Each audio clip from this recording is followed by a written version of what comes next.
पाठशाला में सबसे पहले आपको बता दूं कि आज आपके लिए क्या क्या लेकर आए हैं। लेना एक ना देना दो, बस महाराष्ट्र बंद कर दो। ये महाराष्ट्र में आज हुआ है, तो जरा उनसे सवाल पूछा जाएगा जिन्होंने देश का, महाराष्ट्र का और महाराष्ट्र की जनता का नुकसान किया। जरा उनसे बात करेंगे आज। लखीमपुर पर तोड़फोड़ वाली पॉलिटिक्स का चैप्टर भी खोलेंगे, क्योंकि जो बंद के नाम पर तोड़फोड़ कर रहे थे गरीब लोगों के साथ, जरा उनकी क्लास लगाना जरूरी है। मेरे सवाल पर माइक फेंककर मंत्री जी क्यों भागे, आज आपको यह भी दिखाऊंगा, उसकी एक झलक देखिए पहले।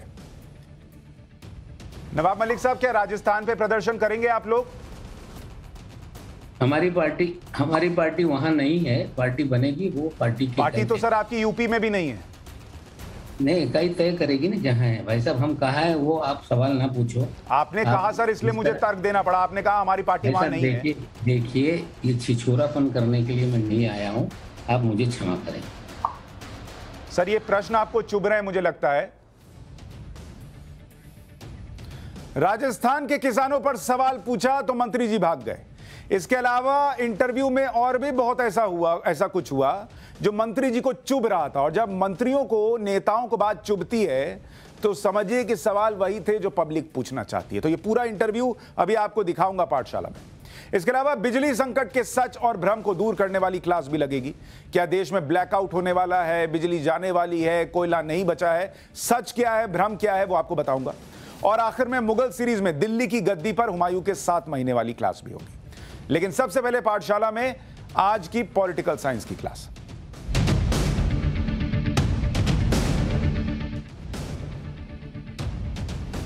आपने कभी देखा है, मुझे यह बताइए, दुकानें और बाजार बंद करके नेतागिरी की दुकान चमकाने वालों की जो क्लास हम लगाने जा रहे हैं उसकी वजह बता रहा हूं। क्योंकि सवाल यह है कि लखीमपुर की घटना पर महाराष्ट्र में बंद क्यों बुलाया गया, और वो भी बंद किसी संगठन या किसी विपक्षी पार्टी ने नहीं, बल्कि खुद सरकार में शामिल पार्टियां बुला रही हैं।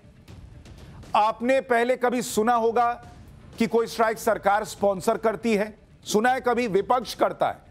किसी जगह की सरकार अपने यहां बसेस की तोड़फोड़ होने दे, अपने यहां दुकानें बंद कर दे, कभी आपने सुना है? कौन सी सरकार चाहेगी कि उसके राज्य में एक दिन के लिए सब ठप पड़ जाए? कौन सी सरकार चाहेगी कि उसके राज्य में दुकानें, बाजार बंद हो, उसके राज्य में सड़कों पर बंद हो, अराजकता फैले, लोगों को डराया जाए, धमकाया जाए, तोड़फोड़ हो, गुंडागर्दी हो, हंगामा? कौन सी सरकार चाहेगी? लेकिन यह सब हुआ महाराष्ट्र में, महाराष्ट्र की सरकार के चाहने पर। पूरे दिन महाराष्ट्र में दिखा। बंद को सफल बनाने के लिए शिवसेना, एनसीपी और कांग्रेस कार्यकर्ताओं ने जोर लगा दिया, सड़क पर उतर गए। बंद की आड़ में कहीं गुंडागर्दी हुई, कहीं पर तोड़फोड़ और हंगामा हुआ, और उसकी तस्वीरें हैं। हवा में बात नहीं कर रहा हूं। ठाणे में जो ऑटो चल रहे थे उन्हें जबरन रुकवाया गया, ड्राइवर्स को पीटा गया, ड्राइवर्स को डंडे मारे गए, थप्पड़ मारा गया। यह सब उस महाराष्ट्र में हुआ जहां की सरकार ने कैबिनेट की मीटिंग में फैसला लिया कि हम बंद करेंगे। अरे जब बंद ही आप कर रहे हो तो कानून व्यवस्था तो देख लेते, और जो लोग अपना घर चलाने के लिए बाहर निकल रहे हैं उनको मारने और थप्पड़ मारने की क्या जरूरत है?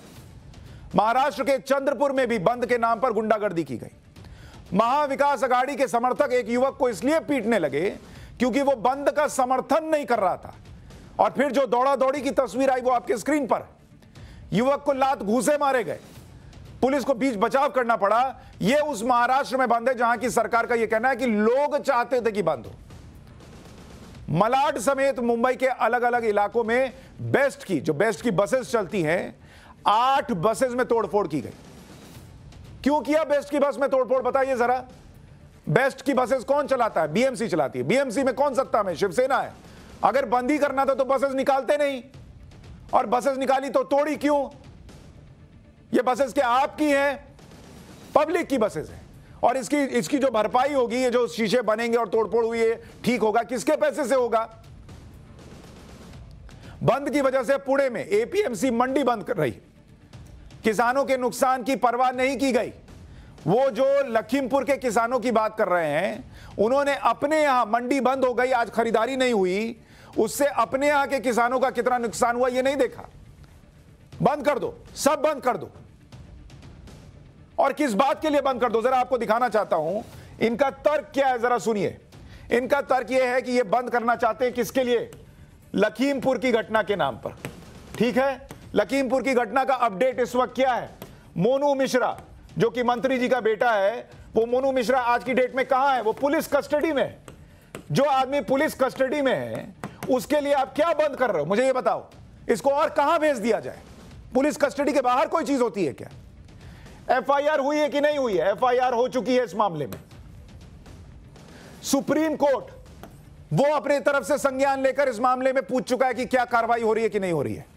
मीडिया लगातार इस मामले में रिपोर्टिंग कर रहा है। टाइम्स नाउ नव भारत ने सबसे ज्यादा रिपोर्टिंग की, एक एक तस्वीर, एक एक वीडियो दिखाया आपको। कॉम्पनसेशन दिया गया किसानों को, जिनकी मौत हुई, किसानों को मुआवजा मिला, नेताओं को मिलने दिया गया। ऐसी कौन सी चीज थी जो नहीं हुई कि आपको महाराष्ट्र बंद करना पड़ गया, वो भी अब?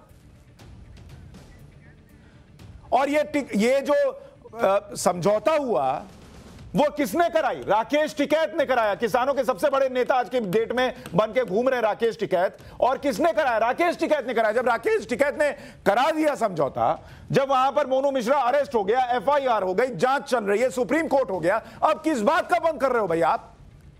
और वो भी उस संकट के वक्त जब देश में कोरोना के बाद लोग अपनी अपनी जिंदगी को उबार रहे हैं, अपने अपने बिजनेसेस को उबार रहे हैं, और आप कह रहे हो कि नहीं बंद कर दो। और राजनीतिक पार्टियों के बंद बुलाने पर महाराष्ट्र की जनता इस बंद से कैसे परेशान हुई। टैक्सी ड्राइवर्स ने हमें बताया कि हर दिन वो 1000 से 1500 रुपए कमाते हैं, लेकिन आज उन्हें खाली हाथ घर जाना होगा। सुनिए उनको एक बार। बस उस नहीं मिल रही है, एकदम बस बहुत परेशान है, पब्लिक परेशान है। लॉकडाउन से हम लोग झेले ही है, अभी फिर से झेलना पड़ रहा है, कैसे चलेगा सर? तो आप जब रोड पे निकल रहे हैं तो आपसे क्या कहा जा रहा है? मत चलाओ, शिवसेना वाले प्रॉब्लम हो सकता है। हाँ, ओके। इसके लिए हम लोग टैक्सी नहीं निकाले। लफड़ा हो जाएगा तो दिक्कत हो जाएगी। लफड़े का डर है। हाँ। कौन लफड़ा करेगा? अरे कोई भी आ सकता है, उसका नाम हम किसको बताएं? कौन? कोई भी आ सकता है। कोविड के बाद एक एक दिन आप लोगों के लिए मुश्किल होता जा रहा है। हाँ। ऐसे में इस तरह का जो बंद है, हाँ। वो कितना दिन में कितना नुकसान आपको होगा? बहुत ज्यादा नुकसान हो रहा है। अरे 1000-1500 रुपए रोज। 1000-1500 का रोज? हाँ, रोज नुकसान। हाँ, तकलीफ के सिवाय कुछ नहीं है। हाँ, पूरा ही पूरा तकलीफ है। दिक्कत का सामना करना पड़ रहा है। और किसी को बिकरौली जाना है, किसी को पनमेल जाना है, तो ये दिक्कत का सामना कर पड़ रहा है। हर टाइम हमेशा व्यापारी बीच में पिसता है, क्योंकि आप देखेंगे रात को होटल खुलेंगे, सबके कारखाने चालू है, बड़ी बड़ी कंपनियां चालू है, जिन्होंने बंद पुकारा उनके कारखाने चालू रहेंगे। इससे आने वाले ग्राहक अपने घरों में ही बैठ जाएंगे और वो किसी तरीके से मार्केट में आने से परहेज करेंगे। कोई बाहर निकलता है, रिक्शा से जाता है तो रिक्शा वाले को पिटते हैं, ये देखने को मिला, तो हम भी बाहर निकलने को दिल नहीं करता है। मतलब लोग मजबूरी में घर में हैं, क्योंकि उनको डर है बाहर निकलेंगे तो हमको भी पीट देंगे। और ये डर को ये बताया जा रहा है कि लोग अपनी मर्जी से बंद कर रहे हैं। बंद की वजह से मुंबई की कई मार्केट्स बंद रही। मुंबई की क्रॉफोर्ड मार्केट जाकर हमारी सहयोगी शिवानी ने जायजा लिया तो 580 दुकानें बंद थी। अब आप सोचिए, त्योहार का सीजन है, एक दिन दुकान बंद होने से भारी नुकसान होता। अगर हर दुकान पर 50,000 का कारोबार भी मान लें तो अकेले उस मार्केट में कारोबार की कीमत कितनी हो जाएगी? 3 करोड़ रुपए। अब आप बताइए, उस पूरे मार्केट में 3 करोड़ रुपए का जो व्यापार हो सकता था, वो व्यापार जो है वो हवा हो गया, स्वाहा हो गया, क्योंकि कुछ लोगों की इच्छा थी कि वो महाराष्ट्र बंद कर दें। बंद से मुंबई को कितना नुकसान हुआ, एक आकलन आपको करके बताऊं कि मुंबई को जो नुकसान हुआ, मुंबई को सिर्फ और अकेले मुंबई का बता रहा हूं, अभी पूरे महाराष्ट्र का नहीं बता रहा हूं। मुंबई जो कि देश की आर्थिक राजधानी है, हर दुकानदार, उसको कितना नुकसान हुआ आप सोचिए, जबकि वो कोरोना के संकट काल से उबर रहा है। औसत जो है, औसत माना जा रहा है कि करीब 10,000 रुपए का नुकसान हुआ। ये छोटे दुकानदार का बता रहा हूं, जो बेचारा किसी तरीके से कोरोना के संकट के बाद अपनी नैया जो है वो पार लगा रहा है। और छोटे दुकानदारों की संख्या कितनी है मुंबई के अंदर, जो एक आकलन है, वो छोटे दुकानदार मुंबई के अंदर करीब करीब मान के चलिए कि 3 से 4 लाख है छोटे दुकानदार। बड़े को तो अभी जोड़ ही नहीं रहा। तो अगर सिर्फ छोटे दुकानदारों का नुकसान जोड़ने जाइएगा तो इनका नुकसान हुआ करीब 300 से 400 करोड़ रुपए का। अब मुझे बताइए, क्या शिवसेना, क्या एनसीपी, क्या कांग्रेस पार्टी इस 300 से 400 करोड़ रुपए के नुकसान की भरपाई कर सकती है? और जो किसानों की मंडी बंद रही उसका नुकसान कौन भरेगा? और बंद की टाइमिंग देखिए, बंद की टाइमिंग देखिए। त्योहार का सीजन है, अभी नवरात्र चल रहे हैं, आगे दिवाली आने वाली है, और आप उस त्योहार के सीजन के बीच में बंद कर रहे हैं। लंबे लॉकडाउन के बाद दुकानें खुली हैं, यानी लोग रिवाइव कर रहे हैं अपने आप को और देश की इकोनॉमी को, और आपने उस वक्त जो है बंद का ऐलान कर दिया। ये अपने आप में क्राइम से कम नहीं है कि देश की अर्थव्यवस्था जो है वो फिर से खड़ी होने की कोशिश करे। कोई आदमी जो है वो गिर गया और खड़े होने की कोशिश कर रहा है और आप उसको लात मार के गिरा देंगे। हट, ये आप कर रहे हैं जब रिकवरी मोड है, रिकवरी मोड में है देश की अर्थव्यवस्था। और किस हालात में, आप सोचिए, ये जो बंद है ये क्या बंद है? आप सोचिए, जो अभी मैंने आपको बताया कि यूपी में सब तो हो ही रहा है, फिर किस बात का बंद? ये पंजाब में जब किसान आंदोलन कर रहे थे तो वहां के मुख्यमंत्री ने कहा था कि बाहर जाके प्रदर्शन करो, यहां मत करो। क्यों? अपने यहां नुकसान हो रहा था, और ये लोग अपने ही यहां महाराष्ट्र में बंद करा रहे हैं। और किस वक्त करा रहे हैं? आप सोचिए, आपके पड़ोस में किसी के घर, आपका पड़ोसी है, बहुत अच्छा दोस्त है, उसके यहां चोरी हो जाए तो आप अपने घर के सामान में आग लगा देते हैं कि तुम्हारे यहां चोरी हुई, मैं भी अपना सामान जला देता हूं, हम दोनों का दर्द बराबर होगा, उससे उसका सामान वापस आएगा। कोई क्रिकेट मैच हार जाता है कोई देश, तो वहां लोग अपना टीवी फोड़ते हैं, उससे मैच जीत जाता है। आपने महाराष्ट्र बंद करा दिया, वहां ऑलरेडी जांच चल रही है। अब मोनू मिश्रा को क्या कस्टडी में लेने के बाद क्या करें? इससे ज्यादा कहां लेके चले जाए? होनोलुलु लेके चले जाए। गजब बात चल रही है देश में। और जबकि 2020-21 में महाराष्ट्र की जो ग्रोथ थी, महाराष्ट्र की ग्रोथ जो है वो नेगेटिव में थी, और कितनी नेगेटिव थी? 8%। अब आप सोचिए, जिस राज्य की ग्रोथ नेगेटिव में हो वो बंद कर रहा है। और किसानों की आत्महत्या का क्या आंकड़ा ये दिखाऊं, उससे पहले अगर हम दिखा सकें, इसको लेकर जब मैंने सवाल पूछा नवाब मलिक से, जो कि महाराष्ट्र सरकार में मंत्री हैं, और उनसे पूछा मैंने कि राजस्थान के किसान पे क्यों नहीं बोलते, तो एकदम तिलमिला गए। उनसे पूछा मैंने कि मोनू मिश्रा तो अरेस्ट हो गया, अनिल देशमुख को लेकर समन पे समन जारी हो रहा है, जो प्रदेश का गृह मंत्री था कहां है, तो तिलमिला गए, नाराज हो गए, किस तरीके की बातें करने लगे। सुनिए जरा कि नेताओं को कैसे तिलमिलाहट होती है जब उनसे तीखे सवाल पूछे जाते हैं। सुनिए मेरी बातचीत थोड़ी देर पहले की है। मलिक साहब, बहुत स्वागत आपका टाइम्स नाउ नव भारत पर। पहला सवाल तो लोगों के मन में यही है कि जब एक मामले में एफआईआर हो गई, एक व्यक्ति की गिरफ्तारी हो गई, उसको पुलिस कस्टडी में लेकर पूछताछ कर रही है, सुप्रीम कोर्ट तक का दखल हो गया, आज इस बंद की जरूरत क्या थी और इसमें हिंसा क्यों हुई?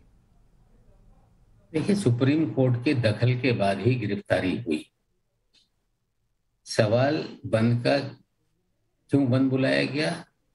महाराष्ट्र की जनता, देश के किसानों के खिलाफ जो अन्याय हो रहा है, उनका नरसंहार किया जा रहा है, हत्या की जा रही है, उनके साथ हम महाराष्ट्र के लोग खड़े हैं, ये दिखाने के लिए किया गया।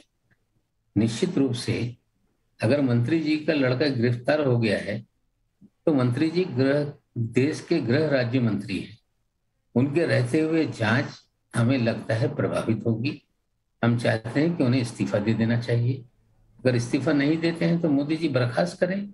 गृह राज्य मंत्री के उकसावे पे घटना होती है, मंत्री जी के लड़के की गाड़ी से वे लोगों को कुचल के मार देते हैं और वो पद पे बने रहे। हमें लगता है उन्हें बर्खास्त कर देना चाहिए। और हिंसा बंद में किसी भी प्रकार की नहीं हुई, छुटपुट कर कोई वारदात हुई है तो निश्चित रूप से पुलिस उस पर कार्रवाई करेगी। नवाब मलिक जी, हमारे पास विजुअल हैं जिसमें ऑटो वालों को रोका जा रहा है, उनके साथ मारपीट हो रही है, बेस्ट की बसेस टूटी हुई दिख रही हैं।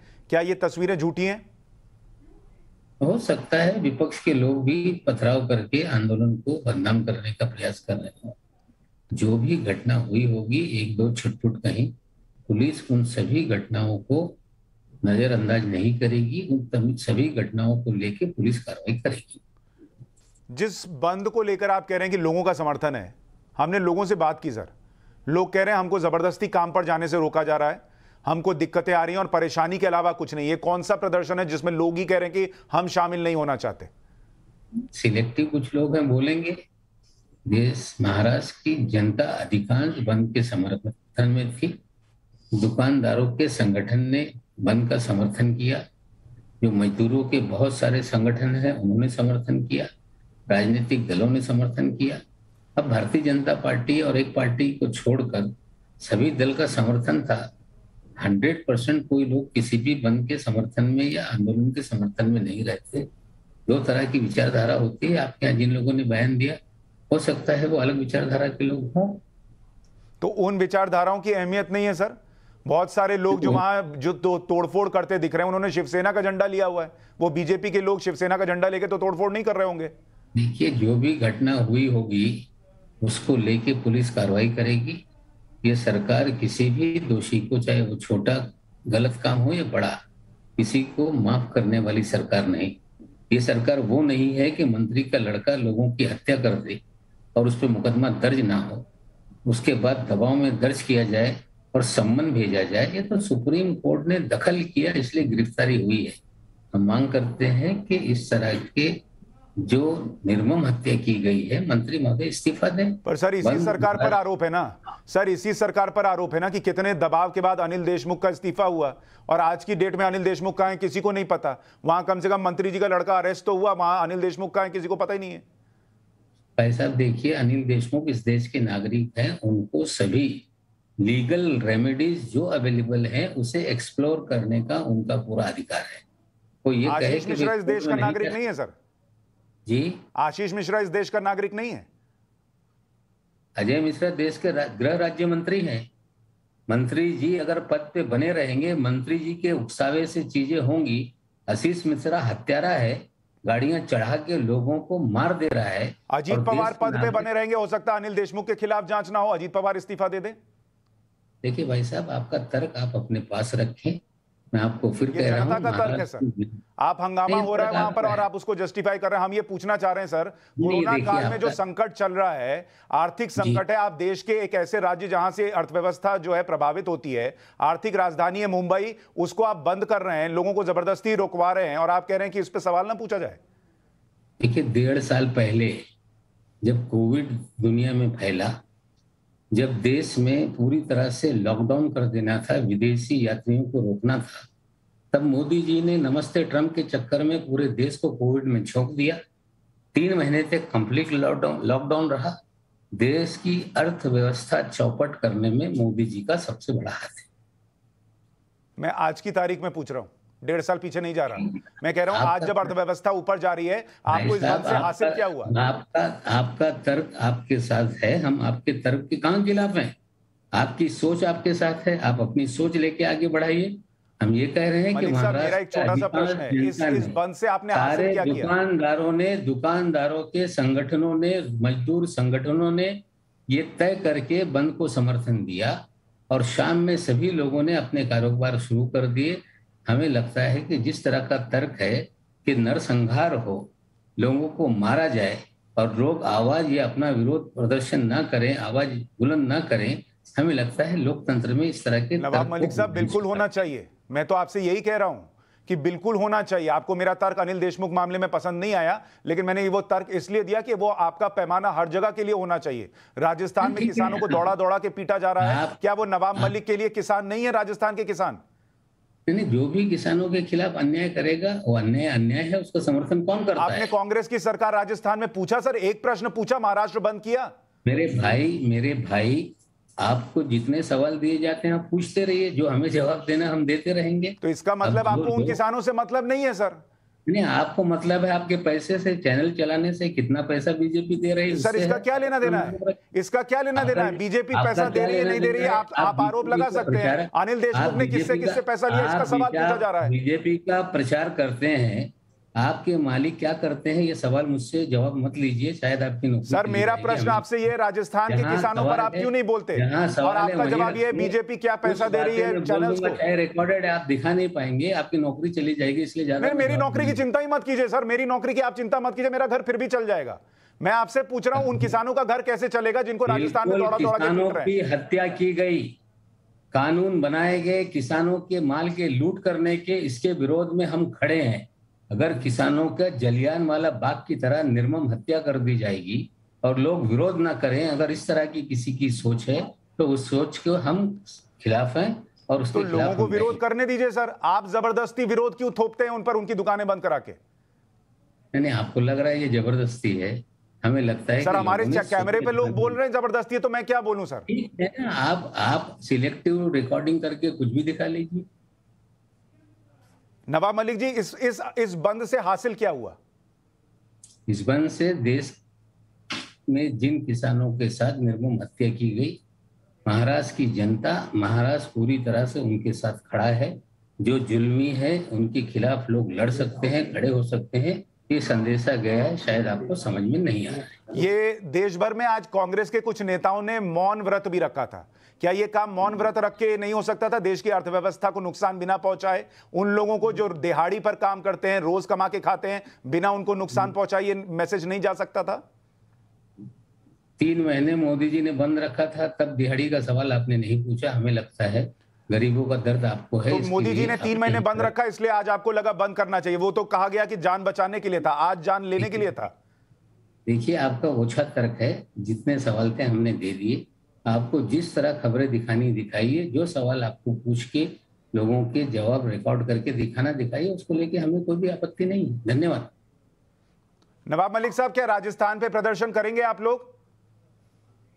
हमारी पार्टी वहां नहीं है। पार्टी बनेगी, वो पार्टी की पार्टी तो सर आपकी यूपी में भी नहीं है। नहीं, इकाई तय करेगी ना जहां है। भाई साहब, हम कहा है वो आप सवाल ना पूछो। आपने कहा सर, इसलिए मुझे तर्क देना पड़ा। आपने कहा हमारी पार्टी वहां नहीं है। देखिए, ये छिछोरापन करने के लिए मैं नहीं आया हूं। आप मुझे क्षमा करें। सर, ये प्रश्न आपको चुभ रहे हैं मुझे लगता है।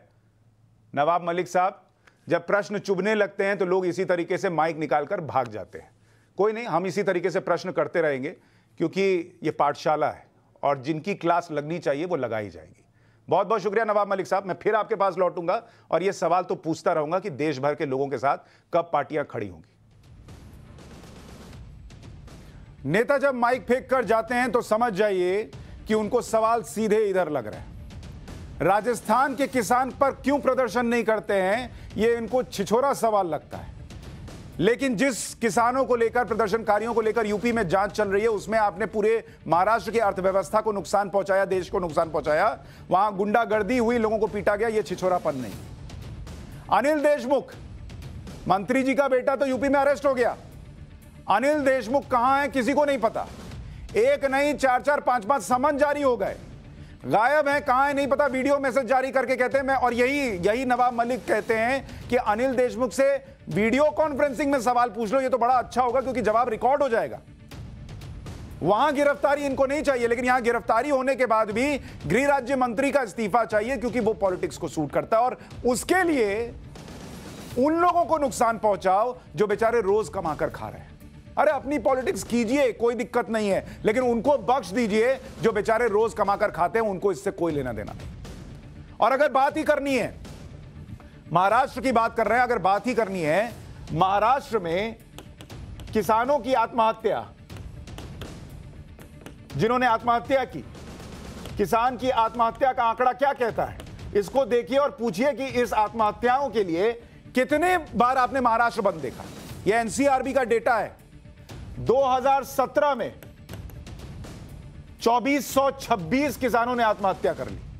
कितनी बार महाराष्ट्र बंद देखा आपने?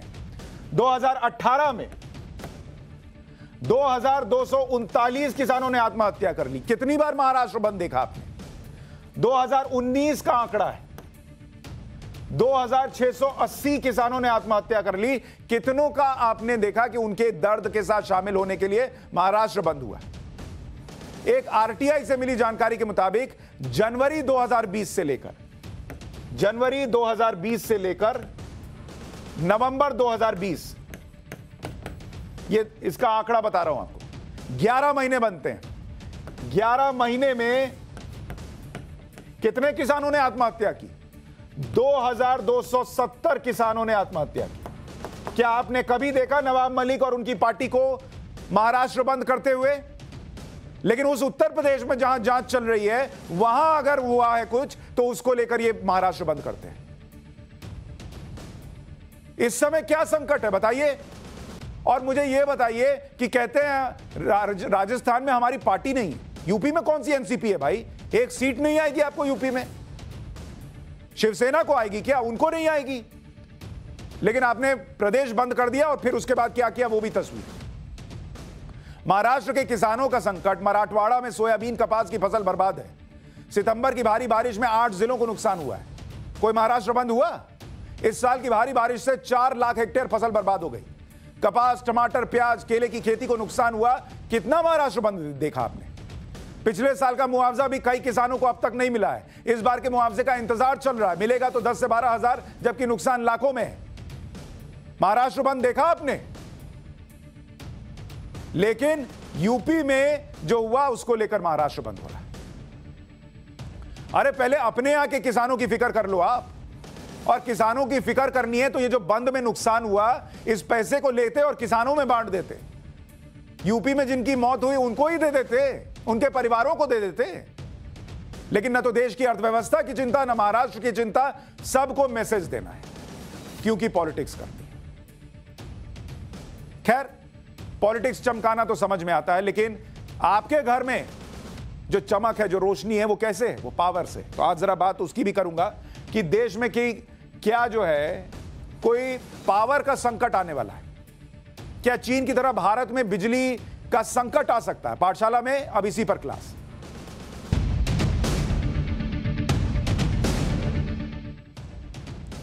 क्योंकि कोयले की कमी की शिकायत और इससे पावर कट की समस्या कई राज्यों में, दिल्ली, यूपी, बिहार, इन सारी जगहों पर कोयले का संकट है और वहां पर बिजली का संकट है, यह बताया जा रहा है। राजस्थान इसमें शामिल है, यह पूरा मैप आपके सामने रख रहा। पंजाब है, झारखंड है, महाराष्ट्र है, तमिलनाडु है, आंध्र प्रदेश है, केरल है। ये इतने राज्य हैं जहां पर बिजली का संकट है, यह बताया जा रहा है। और ऐसा क्यों हो रहा है, सबसे पहले आपको यह समझना चाहिए कि ऐसा हो क्यों रहा है। उस पर आते हैं कि बिजली का संकट, यह बिजली संकट आखिर क्यों है। इस क्यों का जवाब पहले समझिए, फिर आगे की बात बताऊंगा कि देश भर में पावर कट होगा या नहीं होगा। सबसे पहली बात, सप्लाई कम है। जो पावर प्लांट्स हैं वहां पर सप्लाई कम हो गई है कोयले की, और अगर ये कम हुई तो इसका मतलब बिजली उत्पादन कम हुआ। जब कोयला कम पहुंचेगा तो बिजली का उत्पादन कम होगा। बिजली का उत्पादन कम होगा तो आपको फिर एक ही व्यवस्था बचेगी कि या तो आप जो है वो बाहर से खरीदें। 3 विकल्प हैं आपके पास। विकल्प क्या बचता है? पहला विकल्प कि सप्लाई बढ़े, सप्लाई बढ़ेगी, अपने आप बिजली का उत्पादन बढ़ जाएगा, आपको कोई दिक्कत ही नहीं आएगी। दूसरा विकल्प राज्यों के पास क्या है? बाहर से खरीदें, या बाहर से खरीद लीजिए। कई ऐसे पावर प्लांट हैं जो इंपोर्ट करते थे कोयला, बाहर से खरीदें, ये आपके पास एक विकल्प है, लेकिन कोयला बड़ा महंगा है। और तीसरा विकल्प क्या है कि जब तक उपलब्धता ना हो तब तक आप पावर कट करें, मतलब जितना है उसी को बचा बचा कर चलाएं। ये राज्यों के पास आज की तारीख में विकल्प है, लेकिन राज्यों के लिए चुनौतियां भी हैं। अब इसमें समस्या यह है कि चुनौतियां क्या है राज्यों की, उसको समझिए। चुनौतियां सबसे पहले तो यह है कि खरीदेंगे किससे, क्योंकि पूरे देश के बड़े बड़े हिस्सों में आप देख रहे हैं वहां पर बिजली का संकट है। सब अपने यहां का रोना रो रहे हैं कि हमारे यहां 3 दिन 4 दिन का बचा हुआ है, तो वो बचा बचा के चल रहे हैं। ऐसा नहीं है कि खत्म हो गया है पूरा, लेकिन 3-4 दिन का बचा हुआ है, इसलिए बचा बचा के चल रहा है। तो जिसके अपने यहां ही नहीं है कोयला और बिजली दे नहीं पा रहा पूरा, वो आपको कैसे बेचेगा? सिंपल सा हिसाब है। अच्छा, बिजली महंगी हो गई है, तो बिजली महंगी है तो आप खरीदेंगे कैसे? उसमें अलग संकट है कि वहां पैसा लगा देंगे तो अलग दिक्कत है। जो 9 रुपए की बिजली थी, 9 रुपए पर यूनिट, वो अब राज्यों को 21 रुपए प्रति यूनिट जो है वो खरीदना पड़ रहा है, पड़ेगा अगर आप चाहेंगे खरीदना तो महंगी बिजली खरीदना सबके बस की बात तो है नहीं। इसलिए आखिर में पावर कटौती का रास्ता राज्यों के पास बच रहा है। लेकिन बिजली कटौती को यूपी के उदाहरण से अगर आप समझना चाहें कि क्या स्थिति बनी हुई है, तो उत्तर प्रदेश का उदाहरण आपको देता हूं। उत्तर प्रदेश का उदाहरण आपको समझाएगा कि स्थिति क्या है। अभी डिमांड जो है वहां पर उत्तर प्रदेश के अंदर, क्योंकि देश में सबसे ज्यादा आबादी वाला राज्य है, यहां पर डिमांड जो है वो 21,000 मेगावाट की है, मेगावाट। और अभी सप्लाई कितनी हो रही है जो बताया जा रहा है, वो सप्लाई है करीब 17,000 मेगावाट। 17,000 मेगावाट। अब क्या है कि ये 4,000 मेगावाट का डिफरेंस है, तो 4,000 मेगावाट का डिफरेंस है तो क्या कीजिएगा, कहीं कहीं काट के और दूसरी जगह दीजिएगा। ग्रामीण इलाके में सप्लाई क्या थी पहले? ग्रामीण इलाके में पहले सप्लाई थी 18 घंटे बिजली आ रही थी उत्तर प्रदेश के अंदर, और टाउन एरिया में 21 घंटे आ रही थी। अब क्या है, हर जगह जो है लोड शेडिंग हो रहा है, और अब क्या है 8 से 10 घंटे चल रहा है मामला, ये बताया जा रहा है। और ये कई राज्यों में, सिर्फ यूपी का हाल नहीं है, कई राज्यों में। अब कोयला सप्लाई कम होने से कितना संकट सेंट्रल इलेक्ट्रिसिटी अथॉरिटी के मुताबिक है, वो आपको समझना चाहिए। तो सेंट्रल अथॉरिटी क्या कह रही है, जो कोयले से चलने वाले पावर प्लांट हैं, मतलब जो कोयले से बिजली बनाते हैं, ऐसे पावर प्लांट कितने हैं? ये उनका कहना है कि देश में 135 ऐसे पावर प्लांट हैं। और कितने प्लांट में स्टॉक कम है? स्टॉक कम कितना है? 110 में कम है। अब आप कहेंगे 110 में कम है कैसे? देखिए, स्टॉक की भी लिमिट है। जो आपका स्टैंडर्ड तय है वो ये है कि आपके पास कम से कम 25 से 30 दिन का स्टॉक होना चाहिए। अब अगर इनके पास 4 दिन, 5 दिन, 3 दिन का बचा है तो वो स्टॉक कम में माना जाएगा। पहले स्टॉक कितना होता था? पहले इनके पास होता था 17 दिन का, इनके पास है कि भाई 17 दिन का कम से कम रखिए, 17 दिन का। और अब स्टॉक कितना बचा हुआ है जो मैं आपको बता रहा था, वो अब बचा हुआ है 4 से 5 दिन का। 4 से 5 दिन। अब इसमें स्थिति ये है कि ये 4 से 5 दिन का स्टॉक है, लेकिन चूंकि 17 दिन का होना चाहिए तो स्टॉक कम की काउंटिंग में आएगा। लेकिन अभी 4-5 दिन मामला चलेगा, और 4-5 दिन में जैसे कोयला पहुंचेगा वो मामला भी सेट हो जाएगा। अब कौन सा राज्य क्या कह रहा है कि उनको क्या संकट है, जरा उसको समझिए। दिल्ली का यह कहना है कि पूरे देश में हालात नाजुक हैं, कोयले की कमी से गैस आधारित प्लांट पर निर्भरता बढ़ी है, दादरी और झज्जर प्लांट को दूसरे प्लांट से कोयला सप्लाई किया जाए, यह दिल्ली डिमांड कर रहा है। महाराष्ट्र में कोयले की कमी से 13 थर्मल प्लांट बंद हैं, नागरिकों से समझदारी से बिजली उपयोग की अपील की गई। उत्तर प्रदेश में कोयले की सप्लाई प्रभावित हुई है, आपूर्ति जल्द सामान्य हो जाएगी, दूसरे स्रोतों से बिजली खरीदने की तैयारी चल रही है। पंजाब क्या कह रहा है कि बिजली उत्पादन प्रभावित हुआ है, ब्लैकआउट नहीं होने देंगे, फिलहाल किल्लत नहीं है। बिहार बिजली की कमी है, 90 करोड़ में 5,70,000 यूनिट बिजली खरीदनी पड़ी है। आंध्र प्रदेश कह रहा है कि प्रदेश में बिजली डिमांड 20% बढ़ गई है, थर्मल प्लांट्स को 20 रैंक कोयला आवंटित किया जाए। और केरल कह रहा है कि 100 मेगावाट बिजली की कमी है, 19 अक्टूबर से कटौती करना शुरू करेंगे। ये लोगों का, अलग अलग राज्यों का कहना है। पूरी कोशिश कर रहे हैं केंद्र सरकार के साथ मिलके। हम नहीं चाहते कि किसी भी तरह की आपात स्थिति पैदा हो। देश के, पूरे देश के अंदर इस टाइम स्थिति काफी नाजुक है। कई सारे मुख्यमंत्री केंद्र सरकार को लिख चुके हैं इस बारे में। सप्लाई कम हो गया है, तो सप्लाई कम होने के कारण यानी वहाँ पर जो भी होगा उसका प्रोडक्शन कम होगा। सप्लाई कम होने का मतलब है कि जितना वहाँ होता है उसमें कमी आई है, तो उसके चलते ये हुआ है। लेकिन हमारे ये विभाग जो है पूरे तौर पर लगा हुआ है, और उसमें ऐसी उम्मीद है कि अब करीब करीब वो नॉर्मल स्थिति में पहुंच जाएंगे। उन्होंने पूरा डिटेल दिया है। बिजली संकट पर ऊर्जा मंत्री आरके सिंह ने 5 बड़ी बातें कही। बिजली संकट पर भ्रम फैलाया जा रहा है, उनका यह कहना था। दूसरा, वो ये कह रहे हैं कि कोयले की कमी नहीं है। तीसरा, वो ये कह रहे हैं कि घरेलू मांग बढ़ी है, कोयले का आयात भी कम हुआ है, और पहले की तरह 17 दिन का नहीं बल्कि 4 दिन का स्टॉक है। ये सच्चाई है, वो ये भी मान रहे हैं, और कोयले की उत्पादन क्षमता बढ़ाने पर जोर दे रहे हैं। यानी सरकार ये मान रही है कि स्टॉक कम दिन का बचा है, लेकिन देश में कोयला कम हो ये नहीं है। सप्लाई बढ़ जाएगी, पहुंच जाएगा, सारा जो संकट है, जो अभी दिख रहा है कि संकट है, वो खत्म हो जाएगा। कोयला मंत्री प्रहलाद जोशी 3 बड़ी बातें कह रहे हैं। वो कह रहे हैं 24 दिनों की मांग के बराबर स्टॉक मौजूद है, यानी देश में कोयले की कमी नहीं। और बार बार ये लाइन क्यों कह रहा हूं कि देश में कोयले की कमी नहीं है, अभी आगे समझाऊंगा, क्योंकि दुनिया भर में हालात खराब है। इंपोर्टेड कोयले की सप्लाई 30% कम हुई है, और इसकी वजह है क्योंकि वहां पर कोयले की जो रेट है वो बहुत बढ़ गया है। और पर्याप्त भंडार है, डर फैलाने के चक्कर में न पड़े। ये कहा जा रहा है कि अभी पहुंच जाएगा। भाई काहे हड़बड़ा रहे हैं? अभी तो समय, जैसे आप कहते हैं ना कि अभी ट्रेन छूटने वाली है और आपको जो है वो ड्राइवर जो है वो लेके जा रहा है, वो कह रहा है सर हम पहुंचा ना देंगे, आप काहे परेशान होते हैं? तो वो वाली स्थिति है कि ड्राइवर को पता है हम पहुंचा देंगे और यहाँ यात्री जो है वो पहले ही पैनिक कर रहा है। खैर, पैनिक कई लोगों को सूट करता है, इसलिए भी करते हैं। कोयला संकट पर सरकार का भरोसा है कि वो उसको मैनेज कर लेंगे। वो क्या कह रहे हैं? सरकार ये कह रही है कि हम मैनेज कर लेंगे, और उसका तर्क वो क्या दे रहे हैं कि हफ्ते में दो बार स्टॉक की समीक्षा हो रही है। यानी वो कह रहे हैं कि हम लगातार नजर रखे हुए हैं, आपको कोई चिंता करने की जरूरत नहीं है। आज ही अमित शाह के साथ, देश के गृह मंत्री के साथ बैठक भी हुई है। लगातार सप्लाई पर नजर है, यानी सप्लाई कितनी हो रही है उस पर नजर रखी हुई है। ब्लैकआउट नहीं होने देंगे, संकट कुछ नहीं है। बस ये हुआ क्या अभी आपको आगे बताऊंगा। रोज जो है 16 लाख टन, रोज जो है 16 लाख टन कोयले की सप्लाई, और इसको बढ़ाएंगे ये भी वो कह रहे हैं। वो कह रहे हैं इसको बढ़ाकर जो है, इसको बढ़ाकर 17 लाख टन कर देंगे। ये उनका तर्क है कि जब बढ़ा देंगे 1 लाख टन तो अपने आप चीजें सेट हो जाएंगी। अब ऊर्जा मंत्रालय का भी दावा है। वो कह रहा है कि 9 अक्टूबर को कोयले की खपत 18.70 लाख टन कोयले की थी और सप्लाई तो 19 लाख टन की हुई।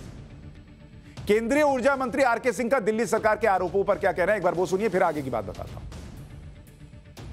दिल्ली में जितना डिमांड है उतने पावर की आपूर्ति हो रही है, चाहे वो एनटीपीसी के स्टेशन से हो, डीवीसी के स्टेशन से हो और कहीं से हो, और जितनी आवश्यकता है उतनी आपूर्ति होती रहेगी। मैंने पूछा कि ये पैनिक क्यों, तो यह पैनिक इसलिए हुआ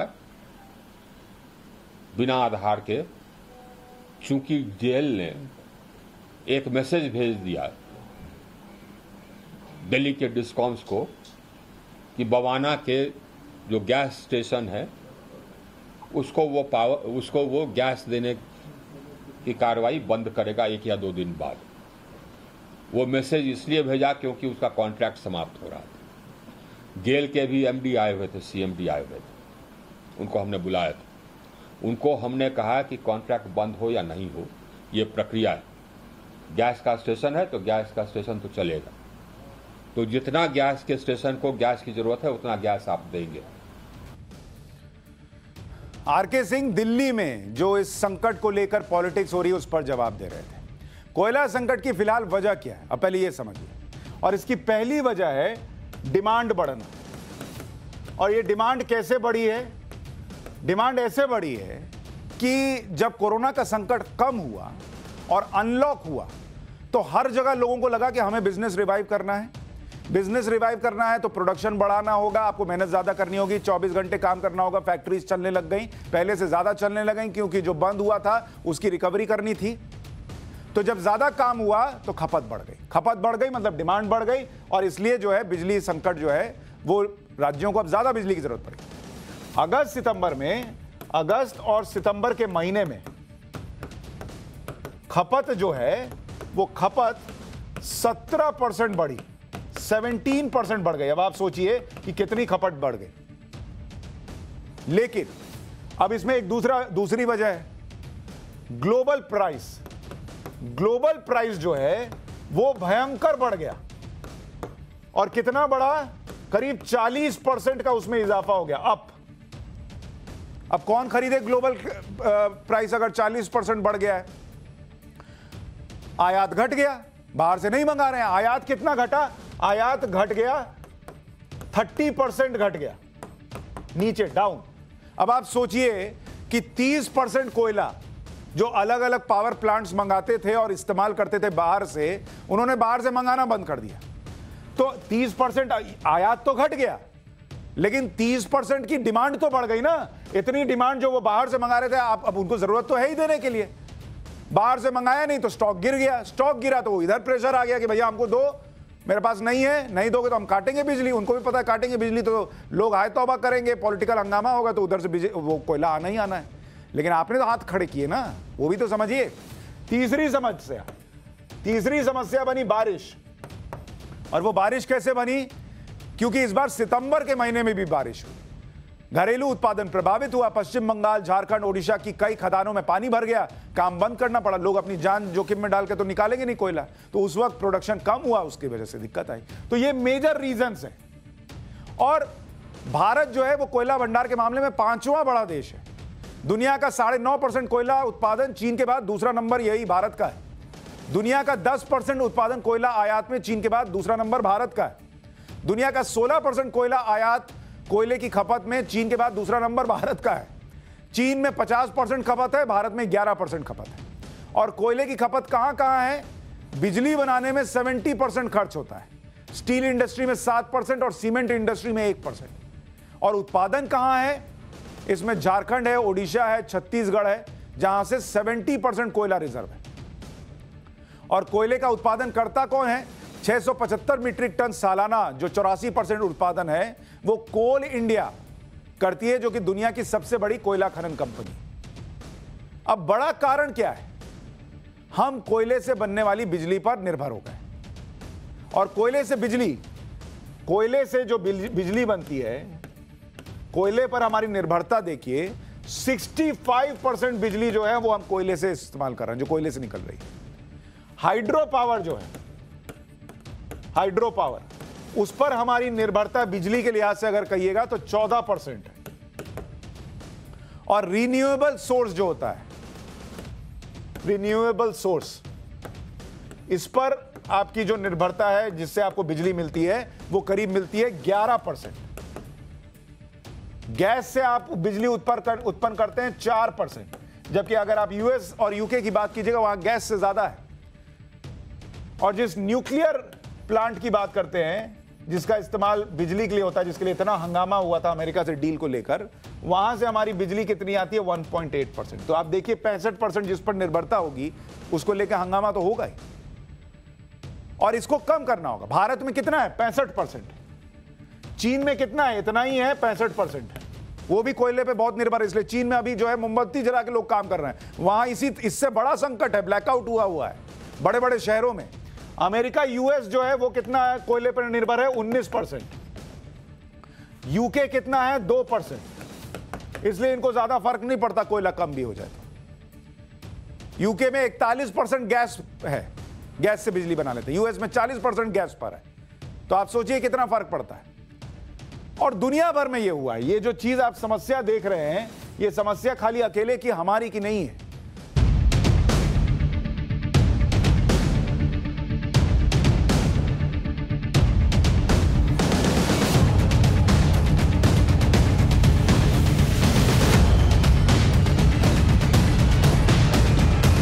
के पास कोयला मौजूद है और पैनिक होने की कोई जरूरत नहीं है। सरकार कह रही है कि धड़ाधड़ जहां जहां जरूरत है वहां कोयला पहुंचाया जा रहा है। 4 से 5 दिन का स्टॉक अभी भी सबके पास है और किसी का दशहरा खराब नहीं होगा। तो ये मान के चलिए। एक छोटा सा ब्रेक ले रहा हूं, पाठशाला में लौटा।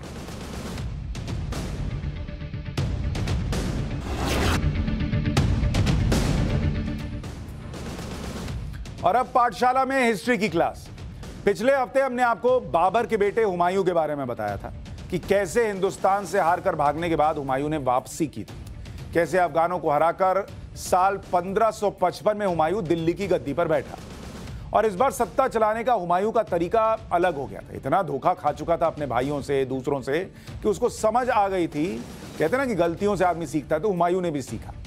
पिछली गलतियों से उसने सबक लिया और इसके आगे क्या हुआ अब आपको बताता हूं। दरअसल हुमायूं ने फिर से मुगल सत्ता को दिल्ली में स्थापित किया। उसके सारे भाइयों की अब तक मौत हो चुकी थी। कोई उसको चुनौती देने वाला नहीं था, कोई उसको धोखा देने वाला नहीं था, मतलब भाइयों के लिहाज से। हुमायूं ने मुगल साम्राज्य का विस्तार किया। बिहार से लेकर पंजाब तक हुमायूं का राज था। हुमायूं ने नई प्रशासनिक व्यवस्था अपनाई हुई थी। हुमायूं ज्योतिषियों की बात बहुत मानता था, लेकिन बाद में ज्योतिषियों की सलाह मानना उसने बंद कर दिया। वहां भी उसकी आंखें खुल गईं कि भाई इनकी ना सुनो। उसने राजस्व के लिए ईरानी मॉडल अपनाया, जिनकी सेना की मदद से वो जीतकर भारत आया था। हुमायूं ने बैरम खान जैसे वफादार को तैयार किया और हुमायूं के दौर में फारसी कला शैली का प्रसार हुआ। तब तक बाबर की भाषा चगताई भाषा का प्रयोग लगभग खत्म हो गया था। 15 साल हिंदुस्तान से भटकने के बाद हुमायूं फिर से बादशाह बना, लेकिन दिल्ली की सत्ता दोबारा हासिल करने के बाद हुमायूं ज्यादा दिनों तक राज नहीं कर पाया। दिल्ली की गद्दी पर बैठने के 7 महीने बाद ही हुमायूं की मौत हो गई। जनवरी 1556 का साल था, महीना था कि हुमायूं दिल्ली के पुराने किले की सीढ़ियों से उतर रहा था। हुमायूं के हाथ में कई किताबें थी। उसी समय अजान की आवाज सुनाई दी। हुमायूं वहीं सीढ़ियों पर ही बैठने लगा। इसी कोशिश में लड़खड़ा कर गिर गया और उसका सिर सीढ़ियों पर लगे पत्थर से टकराया। घायल होने के 3 दिन बाद उसकी मौत हो गई। उस वक्त ब्रेन इंजरी बड़ी चीज थी, ऐसी व्यवस्था नहीं थी कि आप उसका जो है सीटी स्कैन करा लें और देख लें कि क्या व्यवस्था करनी है, सर्जरी हो जाए। इंजरी हुई और फिर हुमायूं की 3 दिन बाद मौत हो गई। हुमायूं की मौत पर ब्रिटिश इतिहासकार स्टैनली लेन पुल ने कहा है कि हुमायूं जिंदगी भर लड़खड़ाता रहा और लड़खड़ाते हुए ही उसकी मौत हुई। जिंदगी भर इसलिए लड़खड़ाया क्योंकि इतना धोखा खाया, उसके बावजूद किसी तरीके से उभरा और भारत आया था, लेकिन फिर लड़खड़ा कर ही उसकी मौत हो गई। अपने दूसरे कार्यकाल के दौरान हुमायूं ने कई नए प्रयोग किए जिसका असर देखने आने वाले समय में दिखा। हुमायूं ने ईरान के साथ अच्छे संबंध बनाए थे। ईरान से संबंधों का फायदा अकबर को मिला। मुगल आर्किटेक्चर को हुमायूं ने बढ़ावा दिया। हुमायूं का मकबरा मुगल आर्किटेक्चर का पहला उदाहरण, जिसकी तस्वीर अभी आप देख रहे हैं। हुमायूं का मकबरा उसकी बीवी ने बनवाया था। ये उसकी तस्वीर आप देख रहे हैं, दिल्ली में है, जाकर आप देख सकते हैं। मकबरे का डिजाइन समरकंद के गुरे अमीर ने बनाया और इतिहासकारों के अनुसार हुमायूं के मकबरे से ताजमहल की प्रेरणा मिली थी। मतलब यहां से ताजमहल निकला था, जिसके लिए दुनिया दीवानी है, वो ताजमहल दरअसल यहां से निकला, मकबरे से। मतलब प्रेरणा। अलीगढ़ मुस्लिम यूनिवर्सिटी में मध्यकालीन इतिहास के प्रोफेसर सैयद अली नदीम रिजवी के मुताबिक हुमायूं की मौत के बाद सल्तनत में बिखराव की आशंका थी, जिसको देखते हुए हुमायूं के सलाहकारों ने एक योजना बनाई, प्लानिंग। हुमायूं के मौत के वक्त अकबर काफी छोटा था, तो हुमायूं की मौत के बाद विद्रोह का खतरा बढ़ा। तारदी बेग ने विद्रोह से बचने के लिए उपाय निकाला। हुमायूं का सबसे भरोसेमंद सलाहकार था तारदी बेग। हुमायूं की मौत की खबर को 13 दिन तक दबाया गया कि पता ही नहीं लगे कि मौत हो गई। लेकिन कितने दिन दबाइएगा, और 13 दिन में अकबर जो है वो बड़ा तो हो नहीं जाएगा, 20 दिन दबा लीजिएगा, उससे ज्यादा क्या। उस वक्त कोई आइस बॉक्स तो होता नहीं था जिसमें आप रख दीजिएगा और फिर जो है वो बॉडी रहेगी। हुमायूं के एक हमशक्ल को गद्दी पर बिठाया गया। ये अपने आप में कहानी है। बैरम खान ने अकबर को तैयार करना शुरू किया, जब तक वो डुप्लीकेट जो है, जैसे फिल्मों में नहीं डुप्लीकेट होता था, वो बैठा हुआ है। इसी के साथ मुगल सीरीज में हुमायूं का चैप्टर अब क्लोज करते हैं। हुमायूं ने तमाम परेशानियों के बाद भी मुगल सत्ता को फिर से स्थापित किया। उसके बाद मुगलों की कमान अकबर के हाथों में आई। अकबर के चैप्टर में आपको बताएंगे कि किस तरह उसके सामने शुरुआती परेशानियां आई और बैरम खान की मदद से कैसे वो इन परेशानियों से उभरा। तो ये आज के लिए इतना ही है, लेकिन हुमायूं का डुप्लीकेट वहां तो चल गया। खबरों के मामले में डुप्लीकेट्स के चक्कर में फंसिएगा तो कभी आगे नहीं समझ पाइएगा कि देश में चल क्या रहा है। उसके लिए ओरिजिनल यहीं पाठशाला में आना है, कल रात 9 बजे। नमस्कार।